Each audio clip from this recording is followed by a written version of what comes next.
Indie Spirit Film Festival, hosted this year at Colorado College. We kind of outgrew our spaces from last year, so that's an exciting problem to have to come to CC. So thanks so much to Colorado College for helping us have films here. So I just wanted to say hi and welcome, give you just a couple brief pieces of information. We're going to go in about 7. We have fantastic opening night speaker, opening night film. It's so exciting. And oh my gosh, all the films, you guys have seen the brochures, right? In the independent, they're terrific. All the films that we have this weekend, so exciting. So, some great food. We have been donated by, we have food donated by McCabe's, by Picnic Basket, Nicole, who's one, by Buffalo Wild Wings, and who's our desserts? Red Rolling Pin Bakery. We have Trinity Beer. We have Coltrane Wine, or wine from Coltrane Wine and Liquor. We have root beer from Il Vincino. So all of those sponsors And yes, and I'm sorry, all of our sponsors here that have donated, we're doing a silent auction. We have the House Chef, we have a vodka company, we have Theater Works, we have Mountain Hill. Come up and look, we're doing a silent auction. We are Independent Film Society of Colorado. We are a 501c3. There's a lot of nonprofits in Colorado Springs, but we love film, and we know that you all love film as well. That's why you've come out. So if you can bid on these, we're going to get bid sheets in just a little bit. These are just teasers to say, ooh, please come look. We are actually, I think, we're going to have these out for a couple days. So make sure to keep checking back. We are in Cornerstone, folks. This is Cornerstone. The South Theater is right behind me. The screening room is in front of me. There's movies here pretty much all weekend. We're kind of all over campus. We're in Armstrong Theater. We're in Max Cady, which is upstairs Armstrong. Most of you know Armstrong. You've probably been to concerts there and whatnot.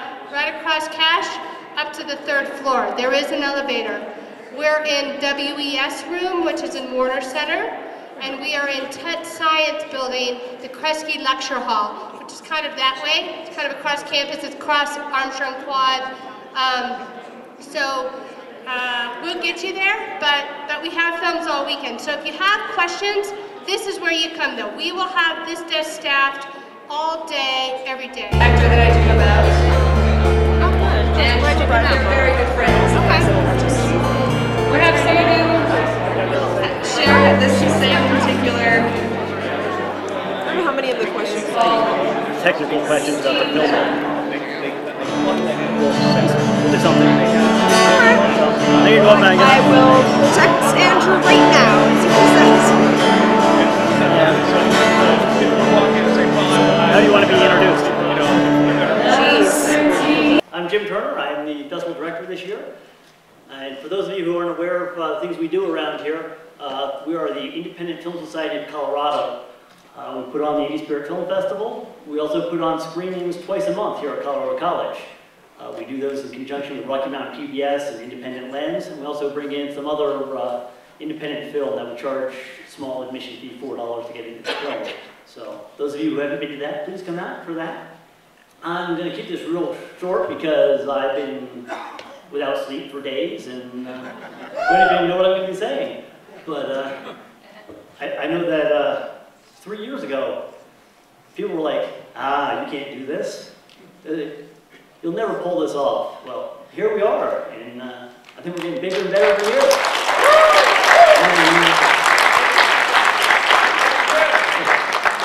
And my sister is somewhere around here. She's been helping all 4 years. And I remember, back when I was a kid, I don't know what it was, but she was talking about something about stools. You know, you have to have 3 legs of the stool for it not to tip over. That's the first thing to get a really stable platform or something, is to have 3 legs on it. Don't know why I remember that, but now that Indie Spirit's actually grown the way it has, that I think we fit in well with both the Pikes Peak Lavender Film Festival and the Rocky Mountain Women's Film Festival, for those 3 legs. So now we have a solid foundation for film and independent film here in Colorado Springs, and it's just going to continue to grow. So.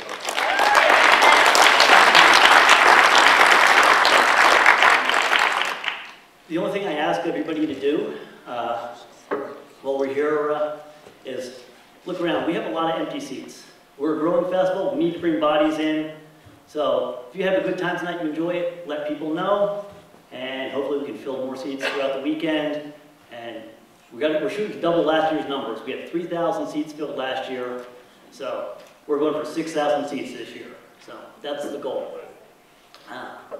Also, there's no way we could ever do anything like this without the help of our sponsors. As you see the sponsor logo going in the background, that's just a few of the sponsors that have allowed us to put on this event. All that food you saw out there, the food you enjoyed, that was all provided by the sponsor, so we have to thank them for that.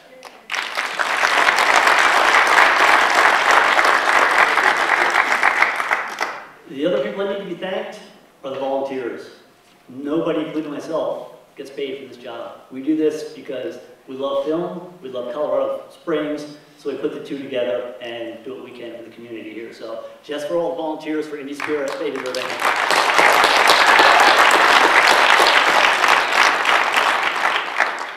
think of all kinds of things to say and bore you to death up here, but I'm not going to do it. But remember to silence your cell phones.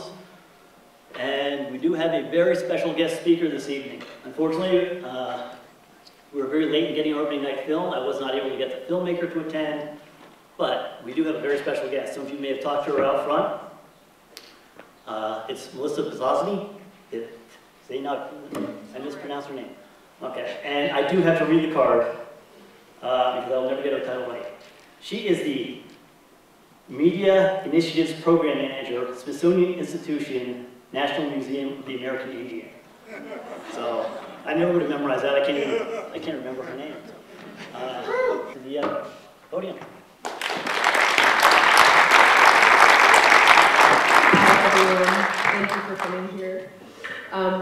Thank you, Jim. As he said, I met him a couple years ago at Sundance, and he and Chris both have been pestering me to come. And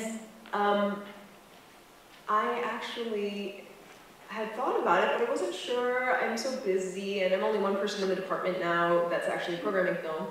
But then the native filmmakers I work with started talking this film festival up and how amazing they are to filmmakers, how amazing their audience is, how lovely everyone has been here to them. And even in the short couple hours I've been here, it's been an incredible experience. Everyone has been so inviting and helpful, and I feel really undeserving, but I appreciate you asking me to be here.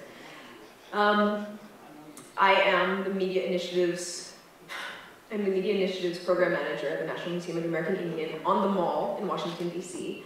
Our film program actually started 32 years ago in 1979. It was the first Native American Film and Video Festival, which took place at our museum in New York City. We just had our 15th biennial film festival. It closed last week, and we had 99 new films by Native American filmmakers from the whole of the Western Hemisphere. So the Arctic Circle all the way down into South America. Of course, these films are very important to me, and I think they should be very important to you. Here we are in the native ancestral home of the Ute people, and I do want to thank them for having us here and sharing this story with you from Alaska. And I hope that we can build a native audience here too. Yeah, in the future, I think it's really important, and I think that stories like this should be seen. And I'm hoping that this film in particular, I don't know if you have a lot of Native friends, but there are Native people all around here. I was talking to people today asking if they knew about Denver Powwow, which starts our powwow season off every single year. It's one of the biggest powwows in the nation, and a lot of people I spoke to have never even been. So I would encourage you to participate in Native events here in your area. And to see a film like this, though it takes place over 300 miles north of the Arctic Circle in Barrow, Alaska, amongst the Inupiat people, I think it speaks very much to Native communities at large today, and the traditional communities as well. After you see this film, I would encourage you to go see Andrew's short film, Sikumi, which also means on the ice in Inupiat. It won Best Dramatic Narrative Short at Sundance in 2008. The feature-length script went into the workshops there at Sundance, and this is the product of that. That film is a historic film. It takes place in late 40s, early 50s. It's a short film, but the turning event that happens in this film is the same as that one.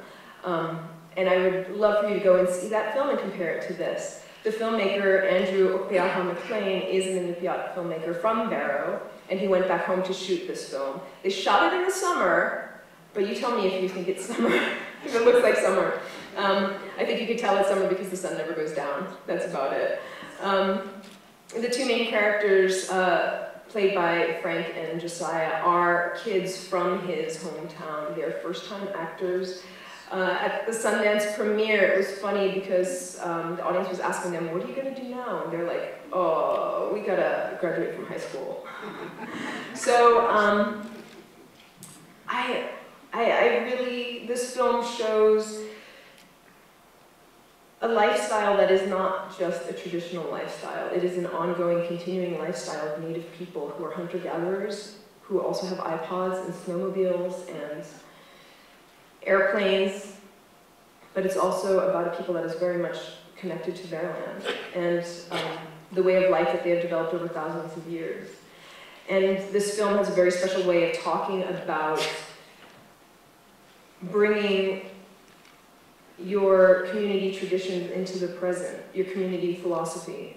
I encourage you to discuss the ending of the film. I would be very interested to hear what you have to say about it, and I'll try to answer whatever questions I can. I'm not the filmmaker, of course, and I don't want to speak to him, for him. But even maybe we can get him some of the questions that I can't answer, because he is just a great guy and very much in love with his audience, and I hope you love his film as much. You guys that came out, you're very lucky because this film has hardly screened yet. It premiered at Sundance. It won for Best First Feature at the Berlin Film Festival, where it made its international premiere. It is played at Istanbul International Film Festival. It played at our museum last week, invitation only. It played in Barrow in its hometown last night, and it's playing here. That's it. So it is at this point, it's been a very rarely seen film. The filmmakers are going to try to do a limited release on their own. So if you like the film and you hear that it's playing here in Denver, please encourage people to see it. Wow, that was a lot I just said. Enjoy. Thank you.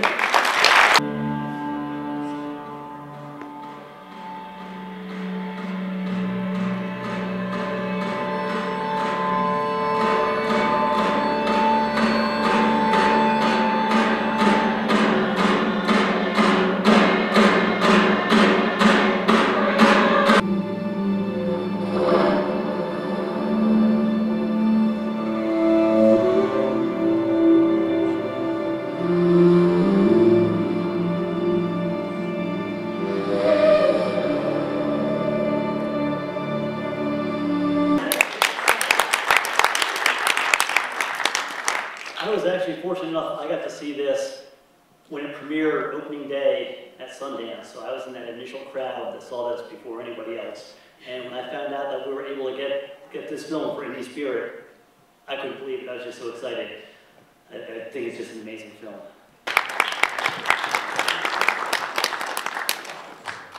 Thanks for staying. I don't know, maybe you can just ask some questions if you want, and I'll fill in the gaps, unless you want me to just talk about what I want to talk about. Got a question over there. Yes? Do you know anything about the casting process, how they found the leads and what the audition process was like? Actually, you should check out their blog because they talk quite a lot about that. They went up to all the communities up in the north, starting with Barrow, and they just looked for high school kids. It actually was a pretty grueling process, and it was very hard for them to find the actors.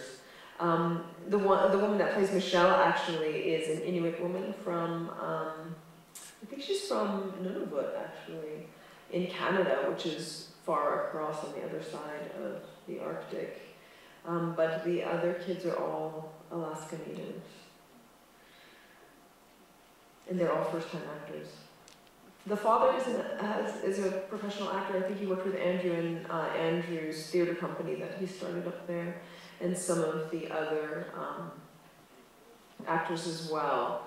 I love the Aka, the grandmother, and she just was, actually her part was unscripted. Andrew said that he gave some guideline to her, and she just went with it. She was just such a character. She had them in stitches the whole time, they said. And I find that whole relationship between the grandmother and Kwali just so great, and also very descriptive of you know, how the language is used there now. How most of the elders are still, you know, fluent first language Inupiaq speakers who choose to speak in Inupiaq, but then in the past 2 generations, there's been a great shift. And actually, Andrew said from their breakdown, they didn't specify whether they would speak in Inupiaq or in English, and it just came out like that. each of the actors chose that. So. Well, I was wondering, that was my question about the language. The kids Associated with that old life way, and that's a big struggle right now for a lot of the communities. Yeah, my graduate degree from University of Oklahoma, and I'm trying to preserve some of the native languages because they're just gone. They are, and there's some great efforts in Oklahoma. Actually, there's a young filmmaker named Joseph Erb, just as an aside. He's an animator and a sculptor. He went to UPenn, but he is a Cherokee language teacher, and he actually was really quite instrumental in pushing Mac computers to include the Cherokee syllabary in their font package. Excuse me. And yeah, so now if you buy a Mac, the Cherokee syllabary is in there. A lot of the different communities. Jane Eyre is out now with that film. Well, the filmmaker who made that, Kerry Fukunaga, actually is one of the executive producers on this film because he was the cinematographer that shot the short film. He and Andrew were very good friends. They went to university together, they went to film school together. So, yeah, so if you want to see a smaller project of Kerry, you should check out Super Me also. Yes? So I understand this is the first feature-length film that this individual has created. What's his background? He is a filmmaker. He did study film. His other films, so Sikumi was his first narrative short film. He's made a couple of documentaries. Oh, actually, he made another narrative film called Tale of the Snaring Madman that was shot in New York with an Inupiat Inupiat actor who came to Manhattan to shoot the film. It is an Inupiat language film. The short film Sikumi that this is built off of also is a all Inupiat language film. It was a big, I think, philosophical shift for Andrew to move the film from the historic period to this contemporary period and have the film be in English. But he's made a couple of documentaries too that are incredible. A very short one, which was the first film he premiered at Sundance, called Seal Hunting with Dad. And he has a 1-hour length film that he made on commission for the Alaska Native Artists Foundation. It's called When the Season is Good. It's about 4 Alaska Native artists, and it is a phenomenal documentary. You can buy it online.